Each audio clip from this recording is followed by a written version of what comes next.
Fun with Failure. Hello, this is Dallas with Fun with Failure. Thank you for joining us, and we've got 9 stories for you today that I hope you enjoy. If you want to send a story of your own, just send it to funwithfailure@gmail.com and I would love to put it in a video. Without further ado, here we go. This happened when I was in 5th grade, to be exact. I grew up in a small valley town in California that was partially desert, mostly because it mixed with the Mojave Desert. The school I went to from kindergarten to 8th grade had basically no money. We drank lead-contaminated water till the 3rd grade, if that tells you how much money the school had. A lot of our field trips, besides a few, were basically spent walking around the desert. Well, one day we went out on one of those desert field trips, but this time we were going to multiple locations. We were about an hour and 3 locations in. When on the way back to the bus, I saw a large bush and thought, hey, I'm gonna jump that bush. I proceeded to jump the bush completely and looked cool as heck doing it. One of my friends then decided to jump the bush too. The only problem was that he jumped it farther than me. I was not about to have that. I proceeded to walk back a good distance from the bush so I could jump farther than him and win this jumping contest of ours. I was full on sprinting this time so I could win by an unmatchable amount and ended up flying way past the original bush. The only problem was that I ended up landing on my right foot in a small bush. This is where things went wrong. I did sort of hop when I landed, then continued to walk, but I realized that I couldn't put weight on my right foot. This caused me to look at the bottom of my foot and realize that there was a stick lodged in it. I pulled it out and there was no pain at all, but noticed that the end of the stick had blood on it. I still wasn't in any pain, so I took my shoe off to see what the cut looked like, but instead, taking my shoe off revealed that my sock was completely soaked in blood. Things get kinda scrambled right here. I went into shock from realizing what happened, and I dropped down into the sand. A few moments later, the bus driver comes and picks me up and puts me over his shoulder and takes me back to the bus. This immediately meant the end of the field trip and a very long ride back, full with angry classmates. What followed was a 2-week of home recovery consisting of soaking my feet with Epsom salt and draining my foot of pus and splinters. Crazy enough, this wasn't the end. Fast forward to my 8th grade basketball season. I had a knot form on my big right toe and hardened until the pain of bearing weight on it was way too much. I ended up having surgery to cut open the side of the toe, which ended up revealing that there was a piece of wood that never made its way out. I was not only amazed that it took 3 years for it to come up, but also that some of the pieces left behind was 2 to 3 inches long. I'm now almost 21 and I haven't had any problems since then, but I'm still waiting for the day for more of it to be flushed out.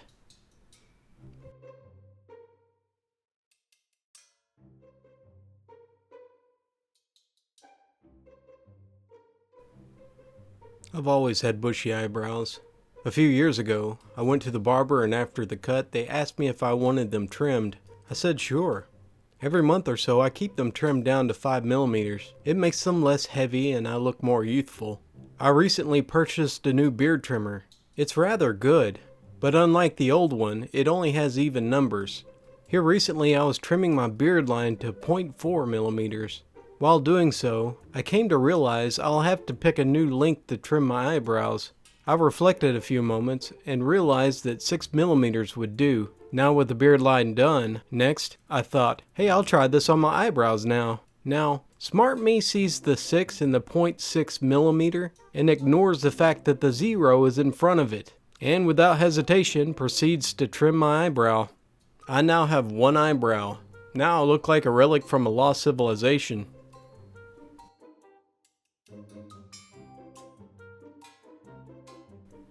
This happened years ago when I was an intern at a beach resort hotel. I was assigned to the sailing team. We were to take care of the private beach, and we have a bunch of catamarans, where we loaned it out to guests who know how to sail them, or we sell it with guests on board. One day, there was a couple from Taiwan on the beach. The dude was a tiny skinny Chinese guy who couldn't speak a word of English, while his pretty hot girlfriend, she could speak a little. She had a ton of tattoos, and I have a thing for inked girls. They walked up to our sailing shed, all dressed up in beachwear. because I was the only Asian Chinese dude there, standing amongst 5 other dudes who was from the Maldives and Bali, hoping that I could speak Chinese. Although myself being Asian Chinese, I grew up speaking English and only practiced Chinese when I conversed with my grandparents. So I would say that my language proficiency was around 3 out of 10. The conversation went 90% between me and the girl, because it was a mix between English and Chinese, and only we could understand each other. Her boyfriend pretty much stood quiet and let her do the talking. They wanted to ride on the catamaran and they wanted me to sell them. Safety protocols on top of wearing life jackets was that we were to ask the guests if they could swim.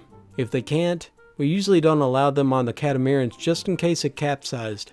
The girl could swim, the guy couldn't. She asked if it was still a good idea to head out on the ocean. I was cool about it and boasted that there hasn't been any capsizing in years, which eventually led to convincing her to let me take them out. I talked to my supervisor, who eventually let me take them out into the waters, on the condition that I sail slow and just nearby. Also, because our private beach lies in a cove and waters are usually very calm. I agree, and we went out to choose our boats. Fast forward about 45 minutes later, myself, the girl and her boyfriend were already sailing on the sea waters. We're sitting in the position where I'm in the back of the boat where the rudder is, while the girl and the dude are sitting across from each other, one on the left and the other on the right of the catamaran to spread out the weight. The whole time the girl was asking me how I got onto the sailing team, what the rudder does, etc., and sailing experience, seeing that I'm only 23 years old.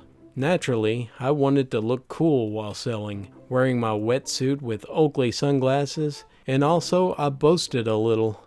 We shared some laughs and I tried to speak Chinese as much as I could. It wasn't long before the dude told his girl that he wanted to try sailing. Selling a catamaran is pretty easy, so we usually let the guests try their hands on it. Anyone who has sailed this before knows that the weight distribution is important, as the catamaran tends to lean to either side, depending on where you're turning and where the wind is caught in the sails. My first frack up. Trying to act cool while speaking a language I barely mastered, I confidently said, "Okay, no problem," in Chinese. I paused a little, thinking, how do I say, "Hold on, switch places with your girlfriend when I tell you so"? The dude slid over from his side over to me, assuming that I completed my sentence, and all the weight of 3 people gathered to one side of the boat, flipping us over. The next 2 minutes were just all filled with seawater, and struggling to get back up on the surface. My second frack up. I didn't buckle my life jacket, because it looked cool unbuckled. Because of this, the life jacket was pulling me up by the armpits underwater. I struggled in the water as I rushed to buckle the jacket underwater. This involves pulling your own weight up by pushing down on the life jacket to buckle.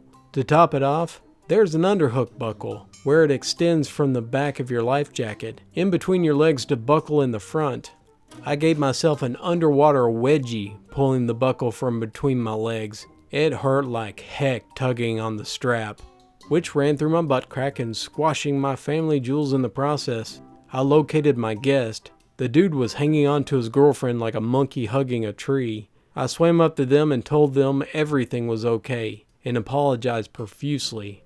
The girl had a huge "no capsizing my butt" look on her face. The supervisor noticed that we capsized, and was already speeding toward us on the lifeboat. I realized that my Oakleys was off of my head and somewhere with the fishes. I brought the guest back to shore and headed back to retrieve the capsized catamaran with my supervisor, while being scolded by him along the way for not being careful enough.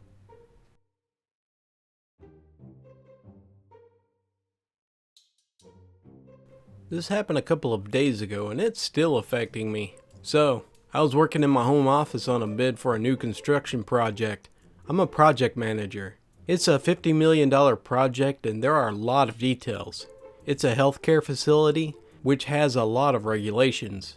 Anyway, it's mid-afternoon and I'm starting to drift off and lose concentration. Then I hear Cochise by Audioslave. For some reason, I instantly crank it up to 11 and start rocking out. I get out of my chair and start headbanging with fervor. My glasses whip off my head and hit the wall. So, on to the aftermath. Let me preface this by saying that I'm blind as a bat, and I have a pretty strong prescription, like 10.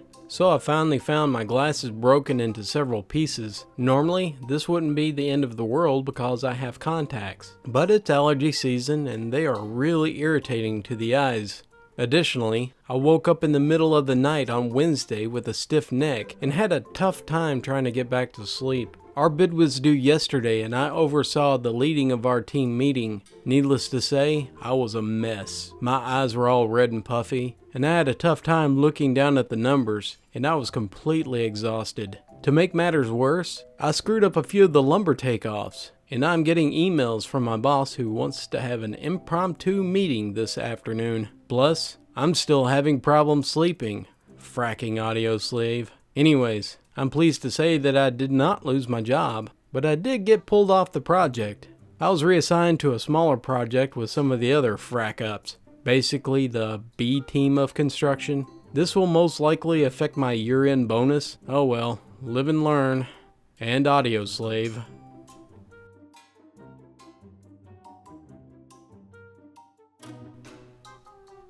I'm just going to say this is an accumulation of frack ups that has happened in a series of days. That has gotten worse and worse. This started on Thursday of last week to Friday of this week. I guess not exactly today, but I'm feeling the pain and itchy today. Last Thursday, I went out with a friend of mine fishing. We were off for the summer, and I wanted to go to a little catfish hole that he knew out in the woods. We went, didn't catch much, but ended up just having a good time and goofing off. I knew going into this that I was very allergic to poison ivy. Like, very allergic. If I even brush the plant, I get it all over. But it's been like 5 or 6 years since the last time I got it, so I was like, yeah, I'll be fine, whatever. That was frack up number 1. I got it, even though I was careful. I managed to get a little rash on my calf. On Friday, when the rash appeared, I immediately put calamine lotion and just said, whatever. I forgot to reapply it that night though. As I was chilling in bed, I decided, with the dude brain I have, to just casually scratch my nether region. Frack up number 2. Never, I mean never, touch any private area with a rash that spreads through touch. On Saturday, I woke up with an itchy crotch and more rashes all over my legs. I put calamine lotion on my legs again and just passed off the itchy junk as life telling me to shower and wash better. So, life goes on. I went to the mall with some girls and wore some long pants and a long sleeve shirt. It looked and felt pretty good, so I just rolled with it. Frack up number 3, the strikeout. Pants and poison ivy do not mix well, at all. My pants that I wore around that day not only rubbed off the calamine lotion, it irritated the rash enough to ooze the oil onto the inside of my pant legs, which then touched the rest of my legs. I woke up Sunday morning, itching as heck from my calf all the way up to my belly button. I pulled off my clothes and the whole area of my body was red, swollen, and very, very itchy. I have since been living the version of hell where I've taken at least 3 scorching showers to relieve the itchy feeling, using almost a whole bottle of calamine to cover the itchy area, and must walk like a caveman who craps a pair of diapers he was wearing to avoid my family jewels from grazing the side of my leg. When that happens, it's like 5 million ants just crawled all over them, making me want to scratch so bad I'm almost crying. I am hating all of life at this moment, and I would be content with removing all of my skin from my body at this point, if it meant I could stop the itching. So yeah, if you think you have poison ivy, treat with extreme caution, or you can end up with the most excruciating pain of wanting to scratch so bad, but knowing if you do, it would make it so much worse.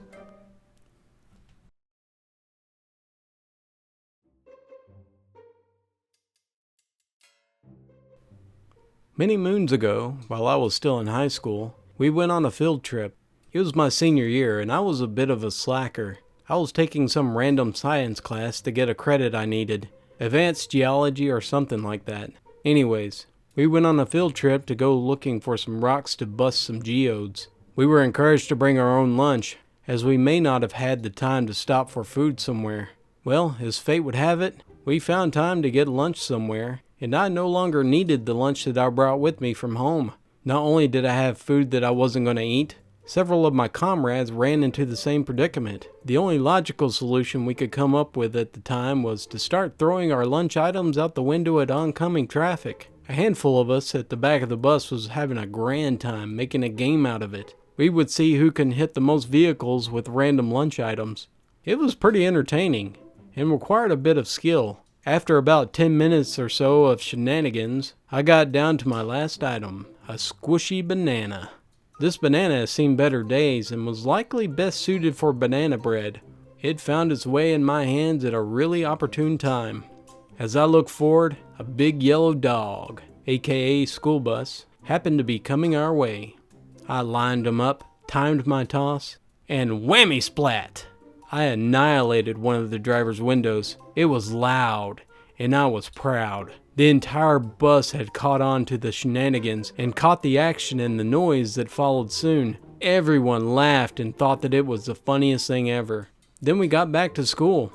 The principal, the vice principal, and the head of transportation was patiently waiting for us to get back. I knew now that I was fracked. I began persuading my peers to forget what just happened about 45 minutes ago. On board comes the principal and the vice principal and the transportation dude. The first thing they ask is, "Who threw that peach?" This immediately caused just about everybody, including myself, to laugh about as hard as we did when we threw the banana. Obviously, nobody is going to take the blame, and I even state that I never threw a peach. They go on to say that they're about to pull the film from the videos, and if they don't fess up now, then we'll have much more trouble, yada yada yada. Fast forward 15 minutes. We are all off of the bus and no one fessed up. Mostly because no one threw a peach. But after coming back inside, I decided to go turn myself in. Reluctantly. But the film doesn't lie. And I've heard people saying that. I will also say that they were waiting for me in the office. I was not exactly the best behaved student in the school, and this type of chaos is my cup of tea. So, I'll go on to tell what happened. Now, obviously I wasn't going to admit that we were all playing a game that involved us throwing food out of the window at oncoming traffic. So I tweaked things onto what I thought would be the most believable. I told them, after we stopped for lunch, I didn't have any need for my lunch items. The banana seemed like it was going bad and I just decided to toss it out the window. I guess that bus just happened to be driving by. I'm sorry, I didn't mean to do it. Well, this went over a little better than I thought it would. They basically thanked me for coming forward and told me that I would have to pay for the window. They then let me go on my way. I thought I was a free bird when I left the office. School was about to be let out, so a lot of my friends and others who had heard about the banana bandit all embraced me and rejoiced my freedom. This was short-lived. I was called back to the office. My principal sounded mad when he called for me over the intercom. Upon returning, there was a nice laptop on the table with the footage from the bus pulled up.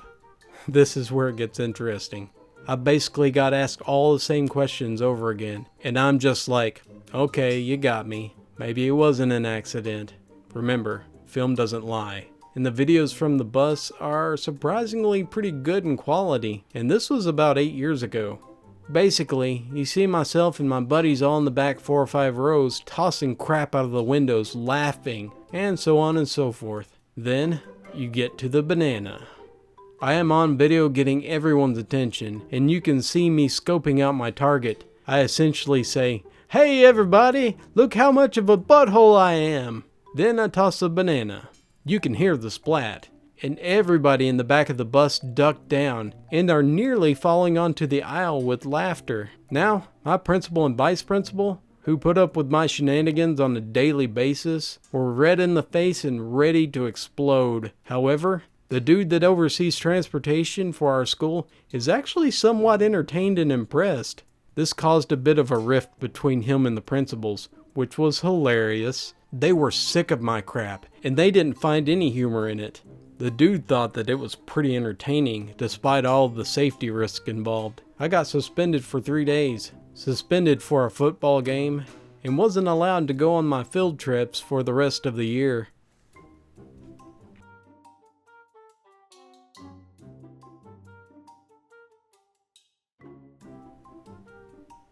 This happened not too long ago.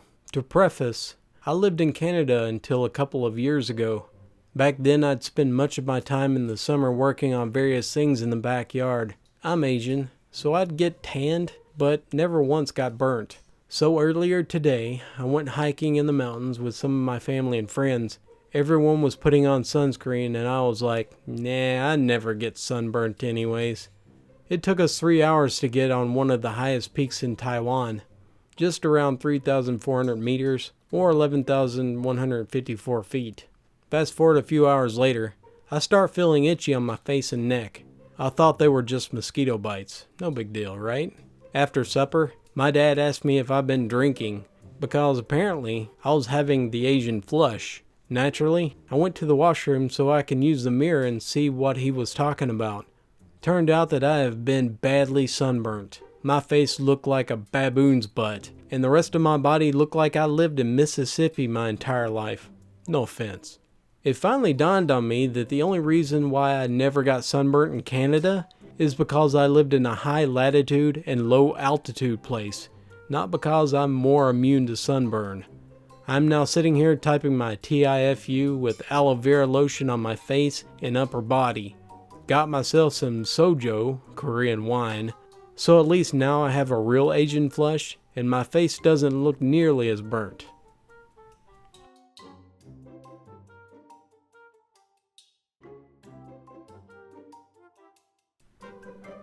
This happened many years ago.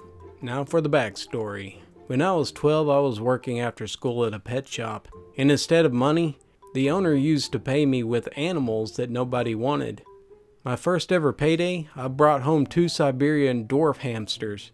After 6 months of constant breeding, they mushroomed into dozens, and they took over the house. They were living in cages and 10-gallon aquariums scattered around everywhere.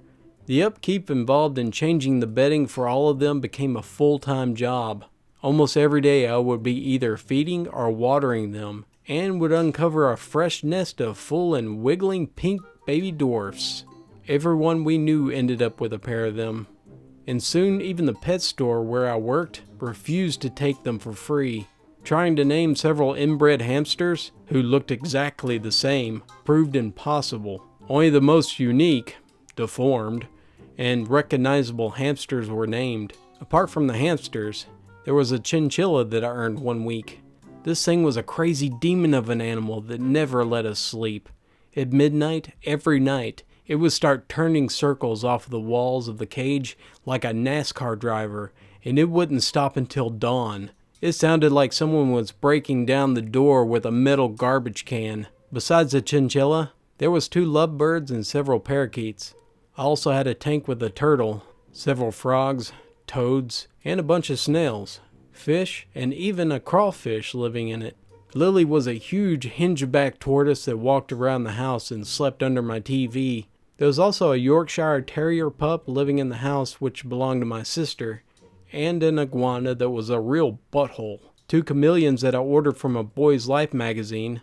There was also an ant farm, and a drinking glass next to my bed with a colony of sea monkeys living in it. After the tube of huge ants came in the mail from California, my mother drew the line in the sand and forbade me from bringing home any more animals. She said that we already had too many and that enough was enough. Looking back, I can see that she had a valid argument, and I probably should have listened to her. Every week that I would get paid in animals, I would just sneak them home when she wasn't around. This went on for a while, and she didn't catch me because generally she couldn't keep track of all the creatures, and therefore didn't know when new ones were arriving. One payday, I was given a painted turtle named Dribble, who had been at the pet store for ages. Nobody ever bought him because they always wanted a baby one. He was about 9 inches long, strong as heck and as mean as a son of a buck, from all the months of fending for himself in the huge tank with limited food. I figured that I could put him in my aquarium with the rest of the pond life. I held him under my arm while I bicycled home. When I got home, I did a little bit of reconnaissance by peeking through the front window. To my disdain, Mom was sitting on the couch watching TV. This was a problem, because there was a flight of stairs in front of her, and I had to go up there if I ever wanted to get Dribble into the tank. I did some rigid thinking and decided that stuffing the turtle into my waistband of my jeans and casually walking up the steps would be the best tactic to sneak past her. I stuffed the turtle in my pants and covered him up with my shirt before opening the door. I was confident that if she didn't try talking to me, everything would be fine. I sidled in and made it up the first 3 steps without incident. "Where are you coming home from?" my mom asked. I ascended another 2 steps and stopped, trying to seem nonchalant. "Just from the pet store," I said. "Don't let me catch you bringing home any more animals," she warned. She started to say something else, but I missed it entirely. At that exact moment, Gerbil bit down on my stomach flesh with all of his might, and everything went wrong. I instantly buckled in pain. As I went down, the turtle was thrown loose from my pants and bounced down 5 stairs and landed on the bottom. My mom saw what happened and she flew toward me in a blind rage. I was holding my wounded stomach with one hand and was trying to deflect her rain of blows with the other, apologizing at the same time. Gerbil went back to the pet store, where I assume he died of old age.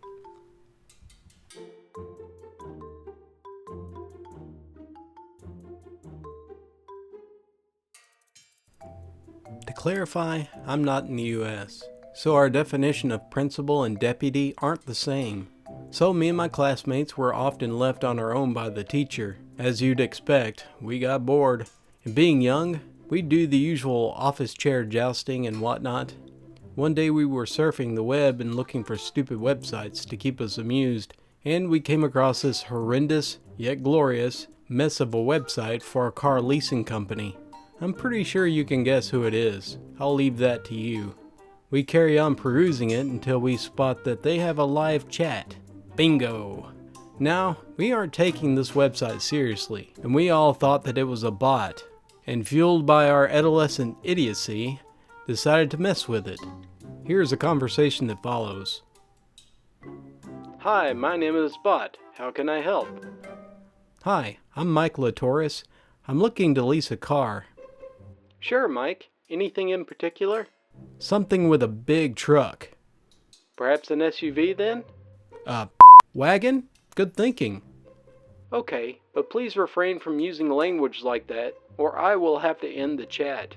"What the did you just say to me, you little I'll have you know that I graduated top of my class of the Navy SEALs, and I've been involved in numerous secret raids on Al-Qaeda. I have over 300 confirmed kills. I am trained in guerrilla warfare, and I'm the top sniper of the entire U.S. Armed Forces. You are nothing to me but another target. I will wipe you the out with a precision the likes of which has never been seen on this earth before. Mark my words. You think you can get away with saying that to me over the internet? Think again. As I speak, I am contacting my secret network of spies in the US, and your IP is being traced right now. So you better prepare for the storm, maggot. The storm that wipes out your pathetic little thing you call life. You're dead, kid. I can be anywhere, anytime, and I can kill you in over 700 ways, and that's just with my bare hands. Not only am I extensively trained in unarmed combat, but I have access to the entire arsenal of U.S. military Marine Corps, and I will use it to its fullest extent to wipe your miserable off the face of the continent. You little If you would have only known the unholy retribution your little clever comment was about to bring down on you, maybe you would have held your tongue. But you couldn't. You didn't. And now you're gonna pay the price, you idiot. I will fury all over you and drown you in it. You're dead, kiddo. Couple of minutes pass. We can see your IP address and notice that it belongs to a college. We will now forward this onto the college administration. Oh, it isn't a bot. Scramble ensues to clear the browser history.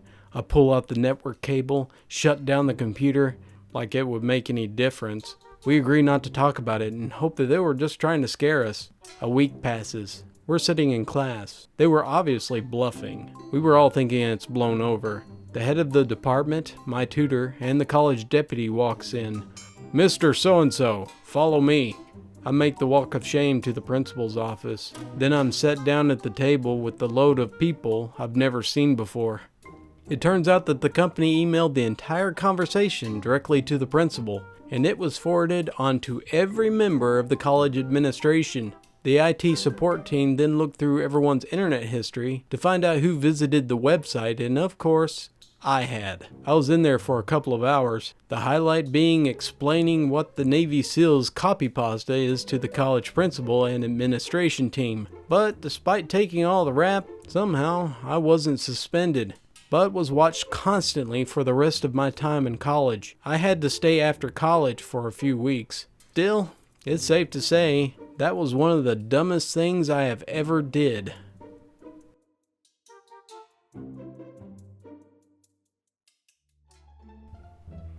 Thank you for joining us, and I hope you enjoyed those videos. If you did, please give it a thumbs up and subscribe for more videos in the future. Once again, if you have a story that you'd like to share, please send it to funwithfailure@gmail.com and I will put it in a video. Thanks for watching, and I will see you again next time.